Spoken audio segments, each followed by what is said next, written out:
Hello and welcome back to Proactive New York. Joining me today is David Lesser, CEO at Power REIT. David, great to see you again. How are you? Great to see you as well. David, another acquisition here in the books. I feel like we're talking about this almost every week. You've acquired a greenhouse cultivation facility in Oklahoma. Can you describe this latest one for us? Sure. This is a 9+ acre parcel in Oklahoma that already is improved with a bunch of greenhouse cultivation space, as well as some office space, other support space, as well as an outdoor growing space, which is a pretty attractive opportunity in the state of Oklahoma, the way the licensing works. So we're excited because all of these improvements exist, and the property was in operation. It was in operation with a company that was sort of capital constrained, and frankly, they weren't local. So this really was a lost child for them.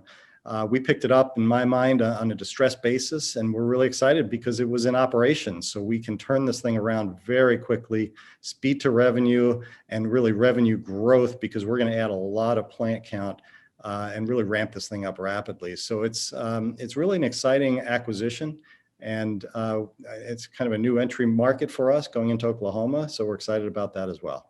Yeah, when you think of Oklahoma, you don't necessarily think about cannabis. So why is the state good for cannabis? You mentioned licensing there. Yeah, some people refer to it as the wild, wild west of cannabis right now. And actually, from our standpoint, we think because there isn't a large dominant player in the state, that this property, given its scale and the existing infrastructure, could take a leadership position. So we like that in terms of entry into this.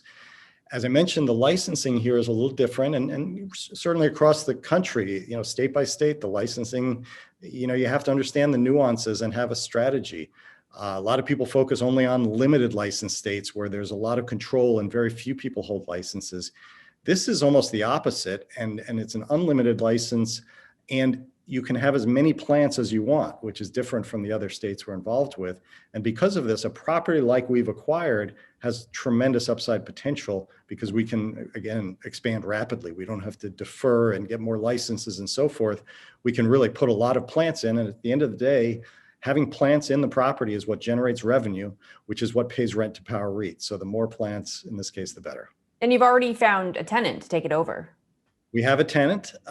We have a tenant that is very experienced, but also keep in mind that there was a team in place. So we are really taking over a team that frankly was probably a little frustrated and disappointed because the property was a little undercapitalized, and the focus wasn't there from senior management.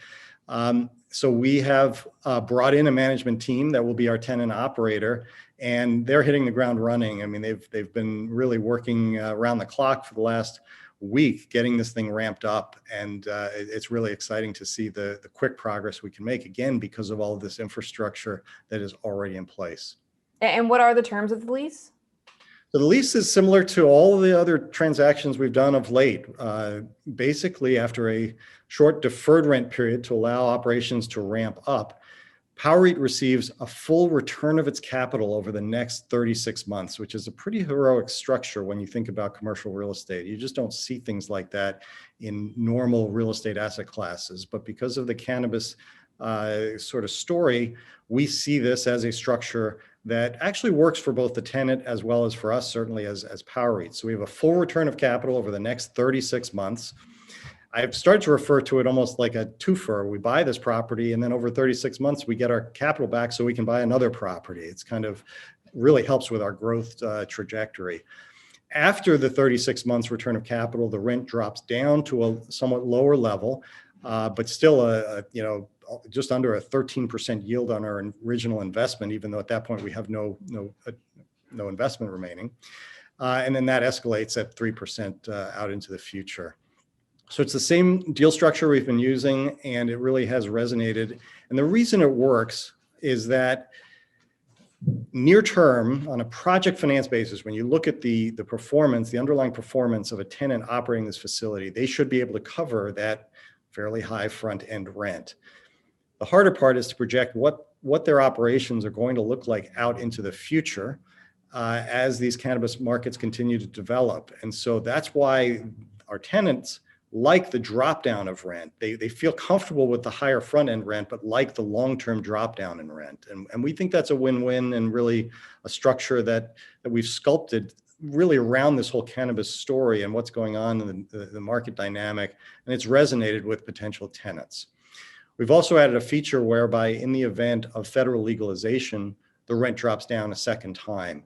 And again, that's all in the spirit of having a sustainable structure, as opposed to what I could see as a bit of a train wreck, where if you had a very high going in rate and you just kept accelerating and increasing it each year, it just gets further and further from a competitive rent out into the future.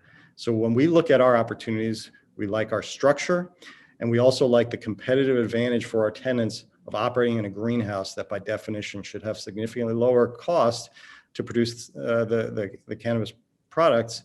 And really, therefore, these are set up for success, long-term success and sustainability. Yeah, definitely makes sense. Congrats on this latest one. David, good to see you, and thanks again. See you. Thank you.